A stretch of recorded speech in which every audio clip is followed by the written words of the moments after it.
All right, welcome back to another 28 days of Black History Month with your host, Black Nation.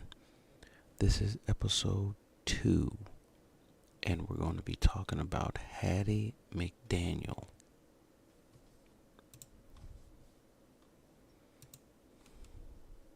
Taxes was chasing updates. Now Taxes is a TurboTax expert, doing it all for you, so you can chase this feeling. Now this is Taxes. Intuit TurboTax.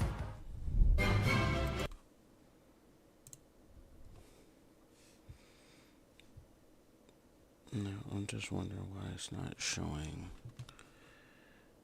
Why is it not showing up?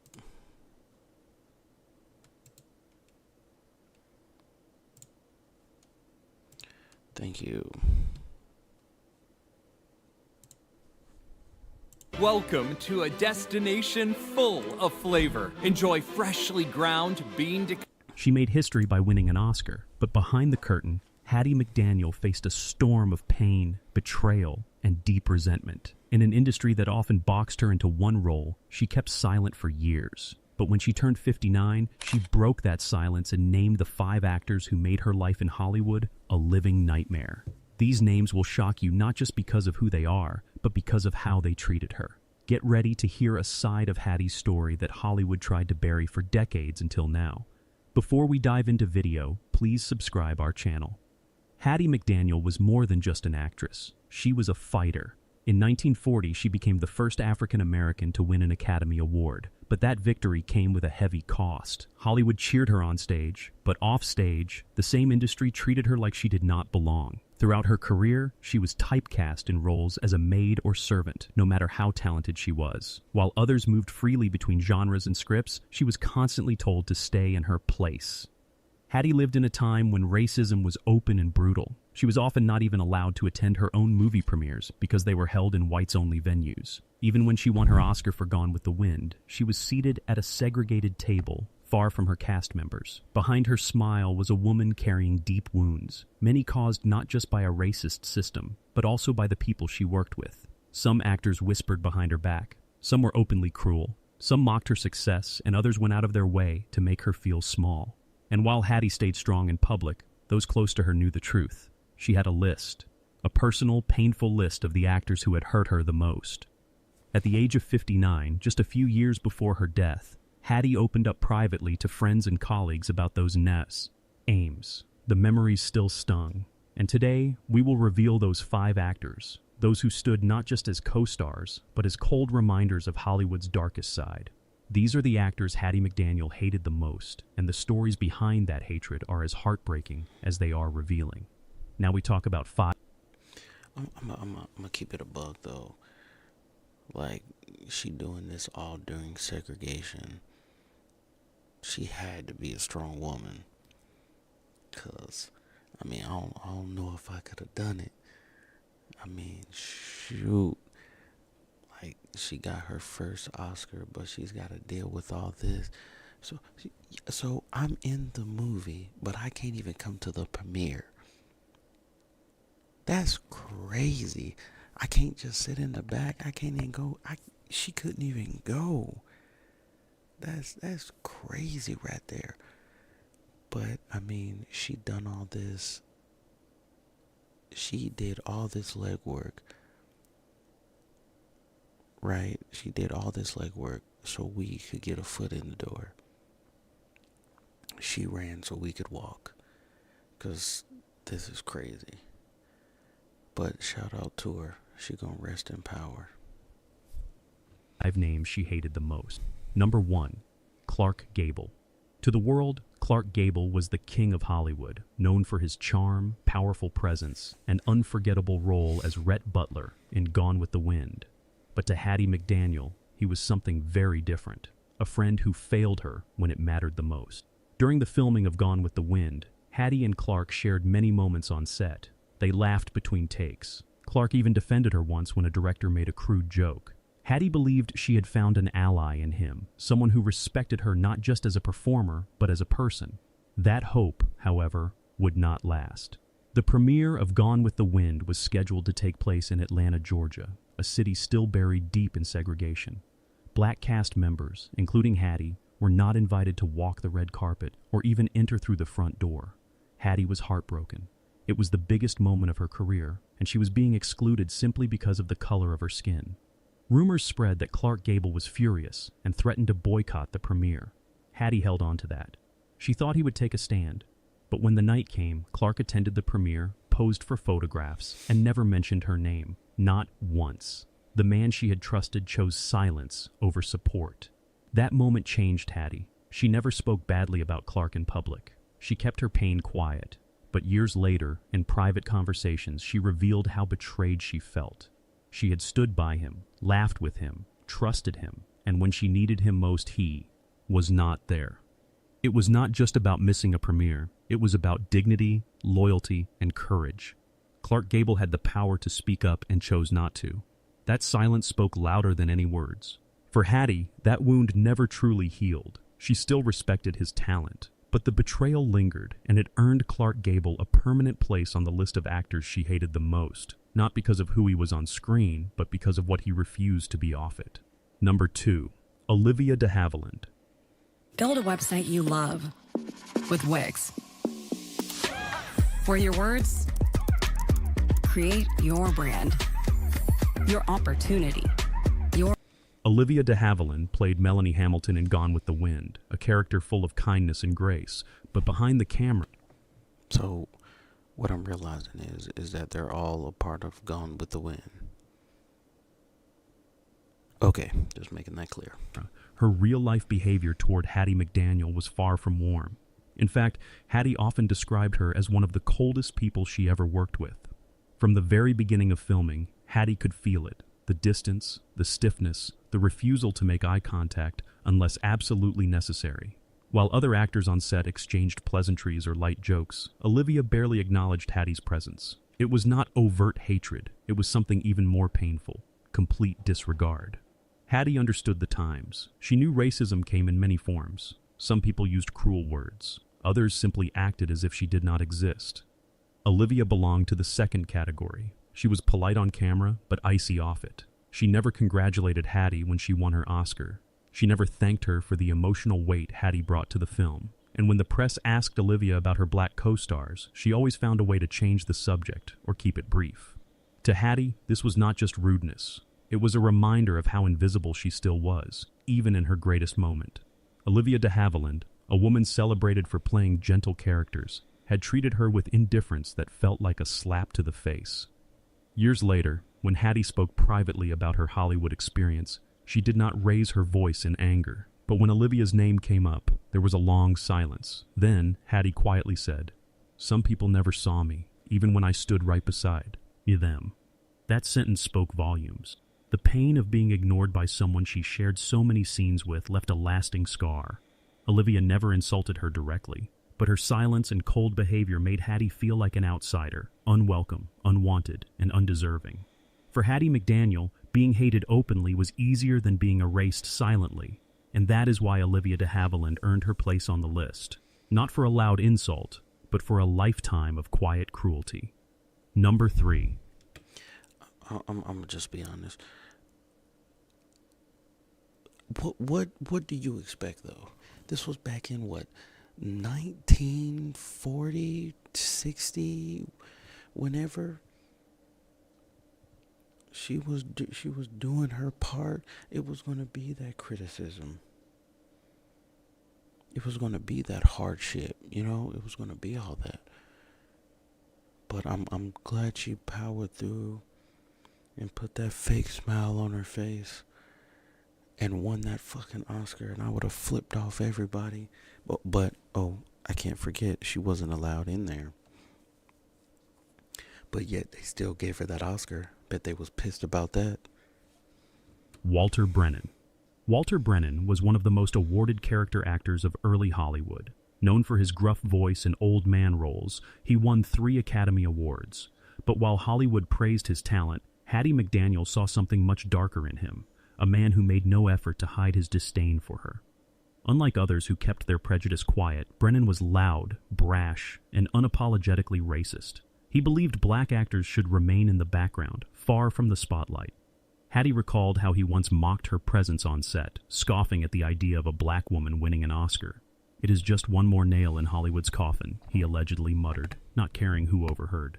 For Hattie, it was not just the words that hurt, it was the way Brennan said them. Cold, sharp, meant to wound. He refused to share scenes with her if he could help it. He refused to learn her name, referring to her only as the maid, even when they were not filming. And when she stood proudly with her Academy Award, Brennan was one of the few who refused to clap.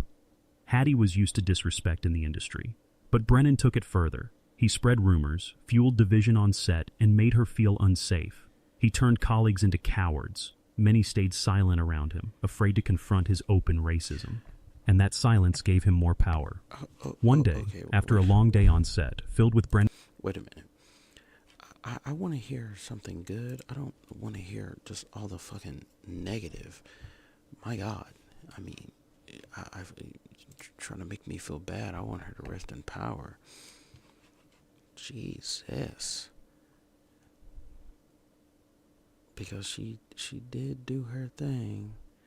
Gone with the wind now. With the help of Zero accounting software, I've got the right information at my fingertips. So now I can take my business anywhere. And I know where I'm heading next. Search Zero with an X. I was site director for Fortune 500 companies for a number of years. You know, I was doing well. I still felt like there were roadblocks.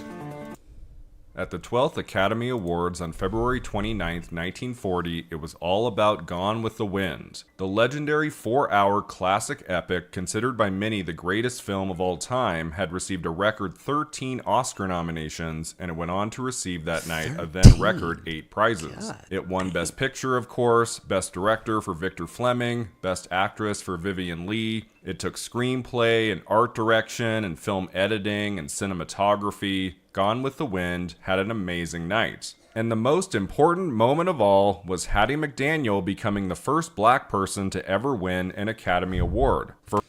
Yes, that's what I'm talking about. I think she won the Academy. She won that award for Best Supporting. Her standout spirited performance as Mammy in Gone with the Wind. Her speech was an all-timer. Her victory was historic. So why was this moment for Hattie McDaniel in more ways than one a little bittersweet? What were the controversies surrounding this Oscar win, and how did they affect McDaniel's career moving forward? My name is Brian Rowe, and here at long last on the awards contender is the story of Hattie McDaniel. The youngest of 13 children, McDaniel was born in 1893 in Kansas. She became a songwriter and performer at a young age, appearing with the black touring ensemble called Melody Hounds in the early 1920s. She worked various jobs before moving to Los Angeles in 1931 and eventually finding work as a film actress. Her first significant part being in 1933's I'm No Angel starring Mae West. McDaniel joined the Screen Actors Guild and continued appearing in major films like John Ford's Judas Priest, The Little Colonel with Shirley Temple, Alice Adams starring Katharine Hepburn, and Showboat, in which she sings. She became one of the most popular black actresses of the 1930s, prolific in her film credits, becoming friends with Hollywood establishment like Joan Crawford, Bette Davis, Henry Fonda, and Clark Gable. She became typecast pretty quickly, sadly, always playing a maid to well-established white characters, but it was the only role being offered to McDaniel at the time, and she wanted steady work as an actress, not to mention opportunities to show off her comic timing, talent for singing, even sometimes her dramatic chops. To those who criticized her for always playing a domestic in the movies, she said, "I'd rather play a maid and make $700 a week than be a maid for $7." So this was the role she played throughout the 1930s, often alongside the most famous movie stars of the era. And then, in 1939, came her biggest movie of all, Gone with the Wind. Hattie McDaniel didn't think she would be cast as the house servant Mammy since she had made a name for herself throughout the 30s as a comedic actress, but reportedly Clark Gable, who she had worked with before, put in a good word for her after he was cast as Rhett Butler, and after a successful audition, McDaniel secured the role. Her character is strong, confident, outspoken. It's a three-dimensional character through and through, and McDaniel is a force of nature in her every moment, always holding her own up against Vivian Leigh as Scarlett O'Hara, who she shares many of her scenes with. She gets to be humorous at times, but also dramatic in others as she navigates her journey at the Plantation Terra. That's what you think. I was going to Atlanta with you in that new dress.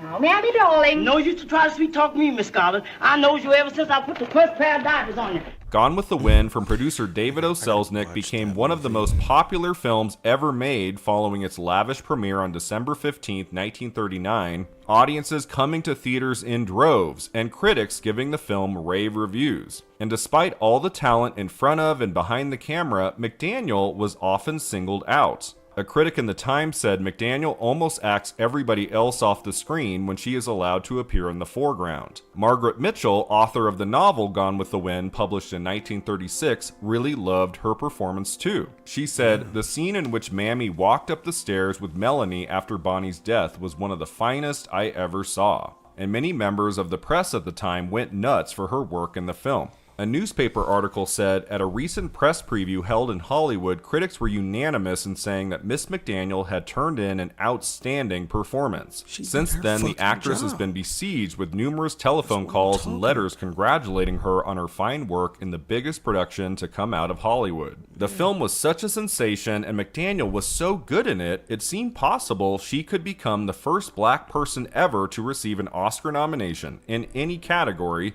let alone an acting category. According to author Michael Schulman in his book Oscar Wars, as the Academy Awards approached, the black press, despite its misgivings, began to advocate for McDaniel. She received an endorsement from the black sorority Sigma Gamma Rho, which wrote to Selznick, "We trust that discrimination and prejudice will be wiped away in the selection of the winner of this award, for without Miss McDaniel, there would be no Gone with the Wind." That right there encapsulates the whole freaking movie.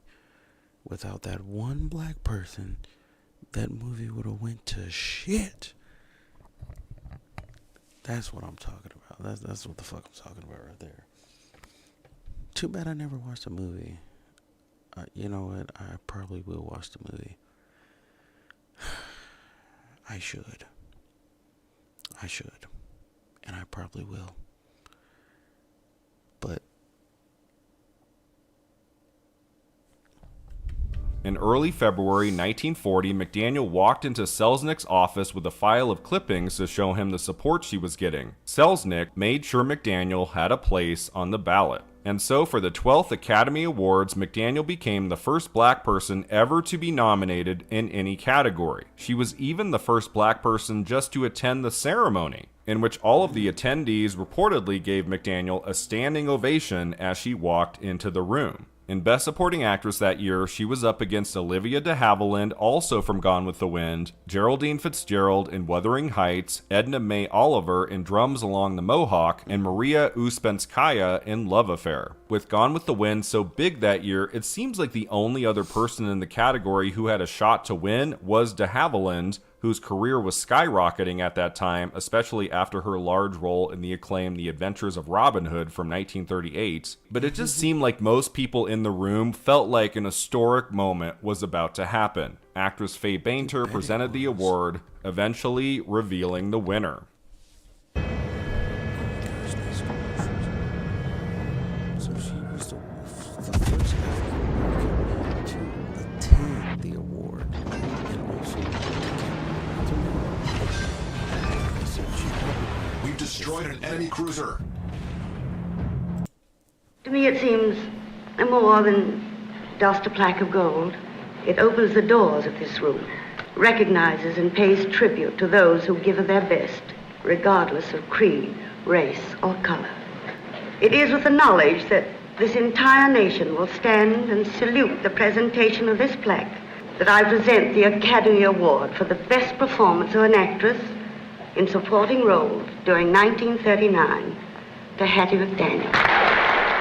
It was, of course, McDaniel who won that night in a moment that in many ways was bittersweet. It was obviously a huge accomplishment in her career, but there were elements surrounding the win that weren't so great. She was forced with her +1 that night, the black actor Wonderful Smith, to sit at a segregated table far away from the Oscar stage and the other members of her Gone with the Wind cast and crew. The Ambassador Hotel in Los Angeles that held the ceremony having a strict no blacks policy, they allowed her into the building as a favor. Olivia de Havilland was reportedly so distraught at her loss that she left the room to sob in the hotel kitchen. David O. Selznick's wife Irene went... Sorry, I just wanted to smirk at that.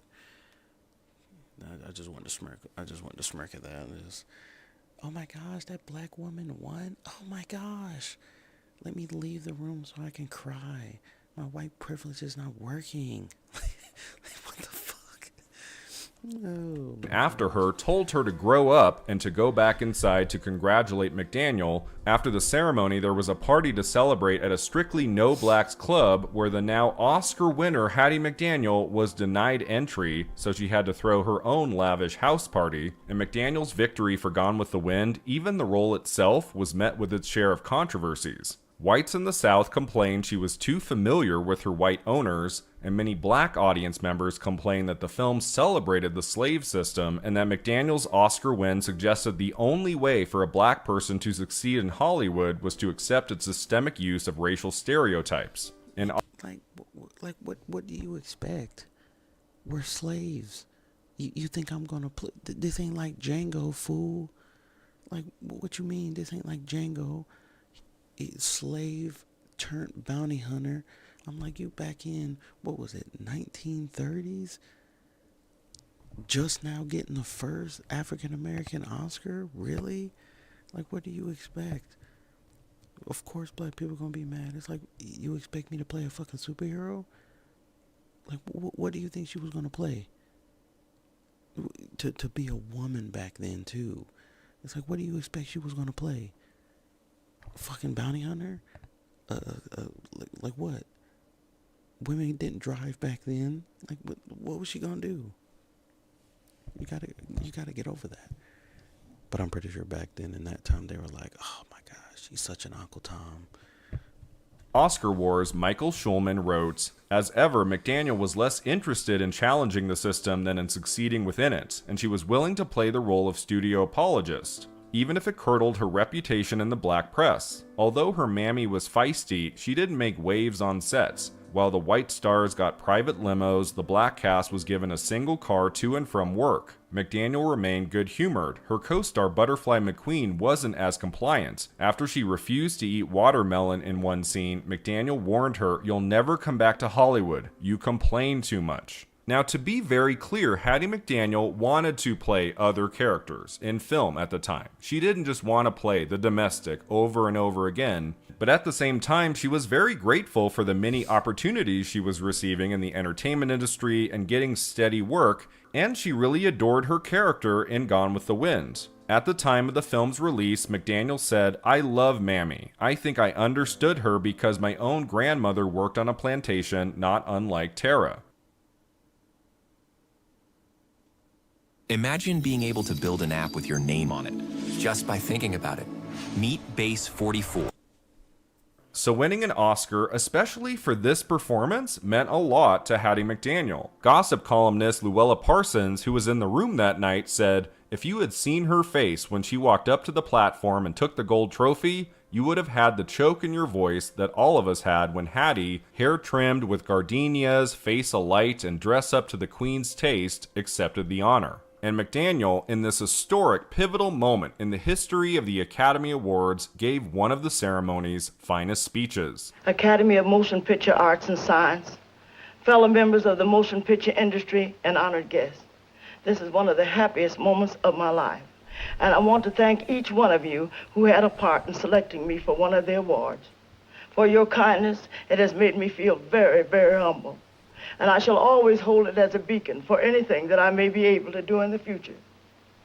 I sincerely hope I shall always be a credit to my race and to the motion picture industry.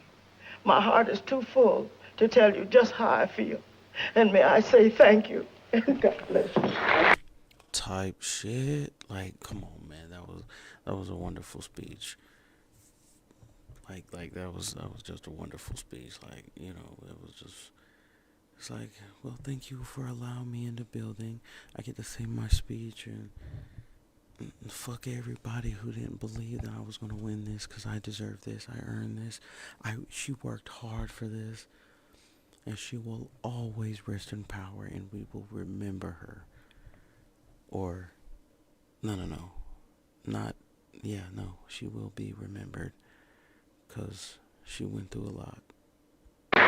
So moving forward into the 1940s, how did this win affect McDaniel's career? She remained under contract and she continued working for many years, even though the kinds of roles she could play remained limited. She had a chance to shine in a rare, non-domestic dramatic role in 1942's In This Our Life, starring Bette Davis. She also appeared in 1943's Thank Your Lucky Stars with Humphrey Bogart and the infamous 1946 Disney film Song of the South. Her final movie appearance arrived in 1949's Family Honeymoon, McDaniel transitioning to television and radio after that, including Beulah, which made her the first black actress to ever star in her own radio show. In 1951, she suffered a stroke, and a year later, she died from breast cancer. Hattie McDaniel bequeathed her Oscar to Howard University, which had once warmly welcomed her for a luncheon. The trophy was displayed in a glass case in the school's drama department, and sadly it went missing around the 1960s and was never recovered. Well, better late than never, in 2023, the Academy announced they would replace McDaniel's trophy, and they had a ceremony at Howard University that October. One of the things that I think is important to really remember is how this institution and this award tonight really celebrates the potential for black excellence throughout the nation. McDaniel to this day remains one of the most important and famous figures in Oscars history, and in cinema history, of course. Her wonderful performance as Mammy in Gone with the Wind won for the ages. She remained the only black person to win an Oscar for Best Supporting Actress until Whoopi Goldberg took the prize for Ghost in 1991. And when Monique won the Best Supporting Actress Oscar in 2010 for Precious, she wore a dress in the same royal blue color as McDaniel's Oscar dress, and she wore the same gardenia in her hair McDaniel had worn that night to pay tribute. I want to thank Miss Hattie McDaniel for enduring all that she had to, so that I would not have to. So yeah, as the Oscars is on the cusp of celebrating 100 years, it's important, I think, to look back at Oscar moments ever, and for it to happen to this most talented, astonishing actress who truly was a trailblazer. Hattie McDaniel, you might be long gone, but you will never be forgotten. That's what I'm talking about, man. That's fucking fire right there.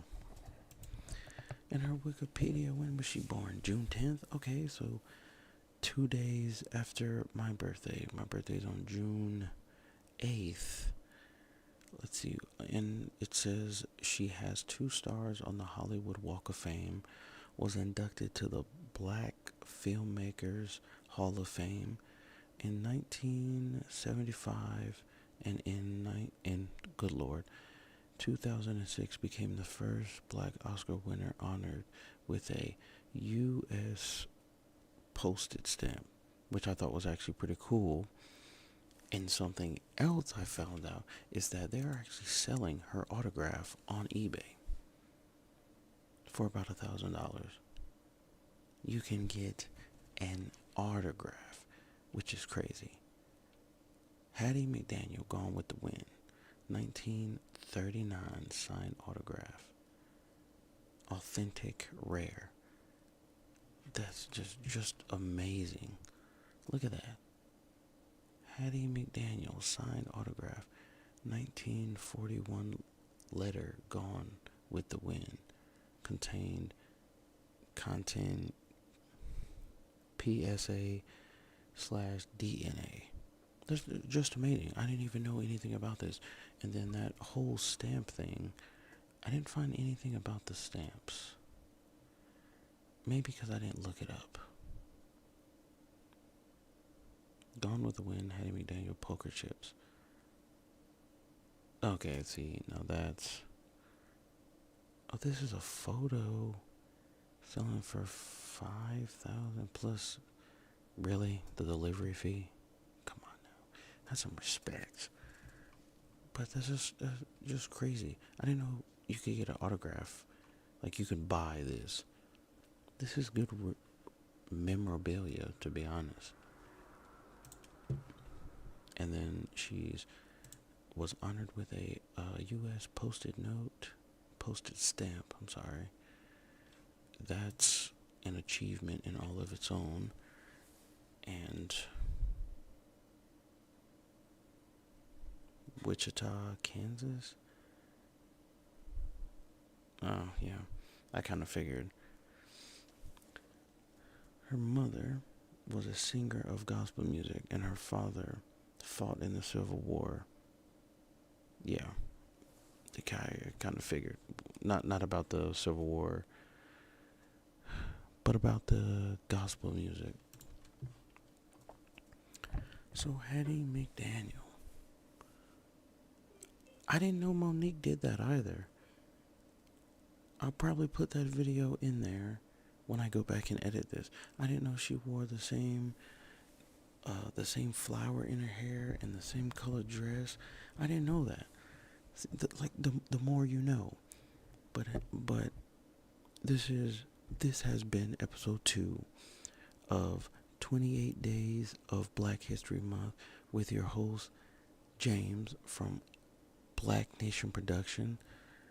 Tomorrow we're gonna do the same thing, and we're gonna look up more, just more Black history that people need to know. And I'm not talking about like your grandparents, your aunts, uncles, great grandmas, and great grandparents, and all that, because they lived through this. I'm talking about the young dumb fools who need to know this stuff. You need to know where you come from so you know where you're going. Because if, just like all them YNs out there, if they knew where they came from, then they could figure out where the fuck they going. Because they don't know where they going. Except maybe the prison or the grave. But I love Black History Month. It's a love-hate thing with me. Because nobody really cares about Black History Month. So you got to do your own research. But thanks for watching.